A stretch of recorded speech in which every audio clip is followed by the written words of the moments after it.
Көптөгөн мекенештерге азыр границага кирип чыгуу маселеси болуп жатат. Бул маселени чечүүдө биз сизге жардам беребиз. Документиңиздин мөөнөтү өтүп кетсе, жоготуп алсаңыз, базадан чыгып кетсе, жолго чыгардын алдында чорнуйдан текшерип, толук маалымат берип анан чыгабыз. Биздин унаалар Москвадан Казакстанга күн сайын 2 жолу 12:00 жана 18:00 жолго чыгат. Границада жолдо сиздерге жардам көрсөтөбүз. Эч кандай пересадка жок. Биздин дарек метро Кожуховская 1-выход. Байланыш номер Мыктыбек 8909 914 14 41. Биз үчүн коопсуздук биринчи орунда.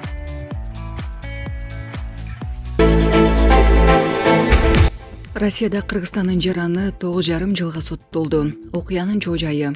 Россиянын Саратов облусунун Балашов шаарында Кыргызстандын 26 жаштагы жараны баңгизат сатууга аракет кылууга айыпталып соттолду. Бул тууралуу жергиликтүү басылмалар прокуратура органдарына таянып жазып чыкты. Маалыматка караганда июнь айында айыпталуучу баңгизат сатуу менен алектенген белгисиз адамдар менен интернет аркылуу жазышып, алар Москвадан Саратов облусуна баңгизат жеткирип берүү үчүн 50 000 рубль сунуштаган. Ал сунушка макул болуп, ижарага алган унасы менен Балашов шаарына 17 таңак жеткирген. Анын ичинде 26,2 грамм героин болгон. Темир бекетинин жанында баңгизаттарды катып, телефонго сүрөткө тартып жаткан учурда полиция кызматкерлери аны байкап калып, кармашкан деп айтылат маалыматта. Сот чет элдикти күнөөлүү деп таап, 9,5 жылга эркинен ажыраткан. Маалым болгондой, Кыргызстандын жараны Москвада такси айдап иштеген, бирок акча жетпегендиктен бул тобокел ишке барган. Булак репортер Кежи. Туркияда жол кырсыгынан 41 жаштагы кыргызстандык каза болду. Бүгүн 14 декабрда Туркиянын Измир шаарында жол кырсыгынан 41 жаштагы кыргызстандык каза болду. Бул тууралуу Кыргызстандын Стамбул шаарындагы башкы консулдугунан билдиришти. Маалымдалгандай, кырсык саат 5:00 чамасында Конак районунда болгон. Айдоочусу белгисиз болгон 35 EBT 317 мамлекеттик номерлуу унаа рулду башкара албай, алгач тротуарды сүзүп, андан соң мелис суусуна түшүп кеткен. Оодарылып кеткен унаанын ичинде Кыргызстандын жараны каза болгону, дагы 3 адам жабыркаганы айтылды. Окуя башкы консулдуктун кызматкерлеринин көзөмөлүндө экени белгиленди. Булак Супер Кежи. Мирзиёев Ташкентте электр жарыгынын тартыштыгы тууралуу пикирин билдирди. Үчтепе районунда Өзбекстандын президенти Шавкат Мирзиёев актив менен болгон жолугушууда электр энергиясынын тартыштыгы тууралуу пикирин билдирди. Мамлекет башы Ташкентте газ жана электр энергиясы боюнча эч кандай маселе болбошу керектигин айтты. Ташкентте жылуулук тармактары эскерип, электр энергиясын керектүү өтө көп, бирок алар жетиштүү жылуулук чыгара албайт. Бул станция керек деген газ жана электр энергиясы чоң аянтты камсыздай алат. Акыркы жылдары шаарда көптөгөн өндүрүш ишканалар ачылды. Албетте энергияга болгон суроо талап өсүп жатат. 55 000 жаңы жумуш орундарын түзүүнү пландап жатабыз. Бул жумуш орундарына жок дегенде жарык орнотулушу керек. Башка технологиялар жөнүндө айта турган эч нерсе жок. Жылдан жылга электр энергиясына болгон муктаждык өсө берет. Заманбап технологияларды киргизишибиз керек. Чет өлкөлөрдөн электр энергиясын, жылуулукту өндүргөн технологияларды алып келип, жылуулук тармактарын кайра жабдуулайбыз. 3 миллион калкы бар шаарда күн сайын жаңылануу болуп турушу керек, деди ал. Мамлекет башы ошондой эле Ташкентте газ жана электр энергиясы боюнча эч кандай көйгөй болбошу керектигин айтты.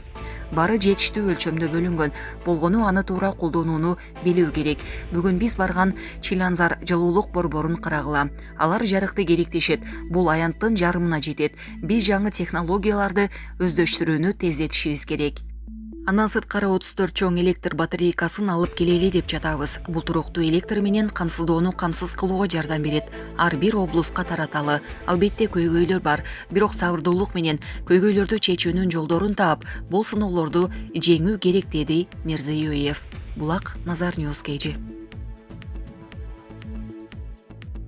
Ташиев Жалалабадтагы Бегават чек ара өткөрмө пунктуна барды. УКМКнын төрагасы Камчыбек Ташиев Жалалабадтагы Бегават чек ара өткөрмө пунктуна барды.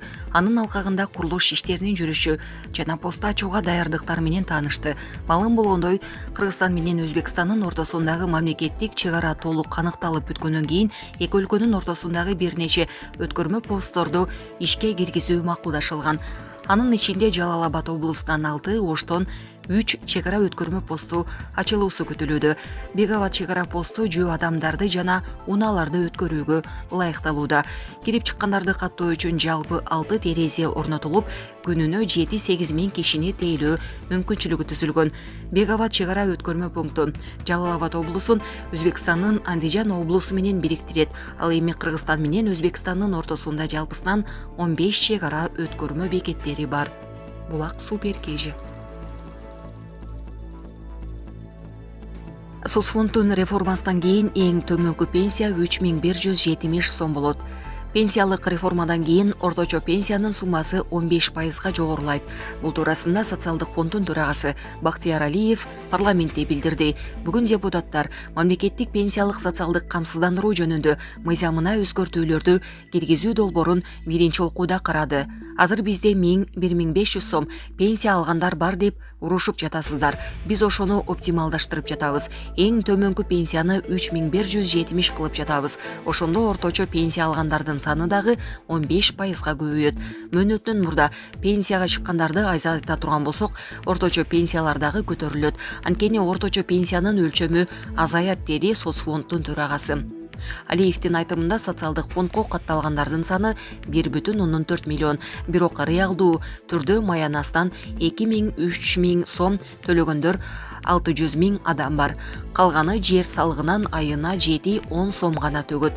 Буга чейин соцфонддун төрагасы өлкөдө эң төмөнкү пенсия 2000 сом экенин айткан. Булак Спутник KG.